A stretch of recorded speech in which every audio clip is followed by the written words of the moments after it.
Hi friends, இன்றைக்கி நம்ம ஒரு சின்ன கதை தான் பார்க்க போகிறோம். ஒரு கிராமத்தில் மலை அடிவாரத்தில் பார்த்திங்கன்னா ஒரு கழுகும் ஒரு எறும்பும் வந்து ரெண்டு ஃப்ரெண்ட்ஸாக இருந்தாங்க. அவங்க ஒரு நாள் தங்களுக்குள்ளே ஒரு பெட் கட்டிக்கிட்டாங்க. யார் அந்த பக்கத்துக்கு இருக்கிற அந்த மலையில் உச்சிக்கு போகிறாங்களோ அவங்க தான் வெற்றி அடைஞ்சுது. அதாவது அவங்க தான் முதல்ல ஜெயிச்சுதா அர்த்தம் அப்படின்னு சொல்லி ரெண்டு பேரும் ஒரு பெட் கட்டுறாங்க.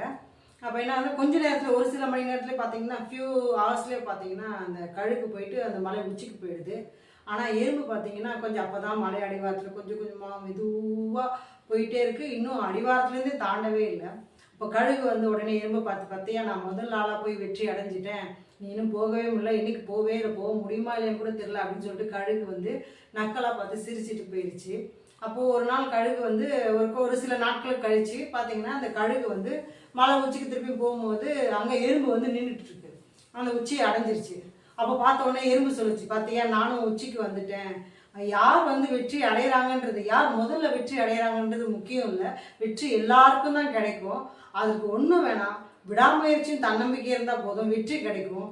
நீங்கள் முன்னாடி அடைஞ்சால் அதுதான் வெற்றி, நான் பின்னாடி அடைஞ்சால் அது தோல்வி கிடையாது. எல்லாருக்கும் வெற்றி இருக்குது. அவங்கவுங்க காலத்துக்கு ஏற்ற மாதிரி அவங்களோட முயற்சியும் தன்னம்பிக்கைக்கு ஏற்ற மாதிரி தான் அந்த வெற்றி வந்து காலம் அமையுமே தவிர யாருமே தோல்வி அடைய மாட்டாங்க, எல்லாரும் வெற்றி அடைவாங்க. அதுக்கு ஒன்றே ஒன்று தான் தேவை, இந்த ரெண்டு விஷயங்கள் தேவை. ஒன்று வந்து தன்னம்பிக்கை, இன்னொன்று வந்து விடாமுயற்சி. இந்த கன்சிஸ்டன்சி, அந்த நிலைப்பு தன்மைன்னு யார் தொடர்ந்து விடாமுயற்சியோட தன்னம்பிக்கையோட செயல்படுறாங்களோ அவங்க எல்லாருமே வெற்றி அடைவாங்க அப்படின்னு சொல்லிட்டு எறும்பு வந்து அந்த கழுகுக்கு வந்து ஒரு அழகான ஒரு மெசேஜை சொல்லிச்சு.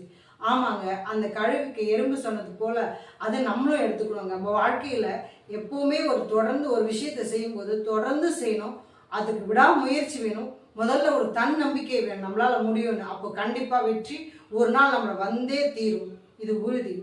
நன்றி.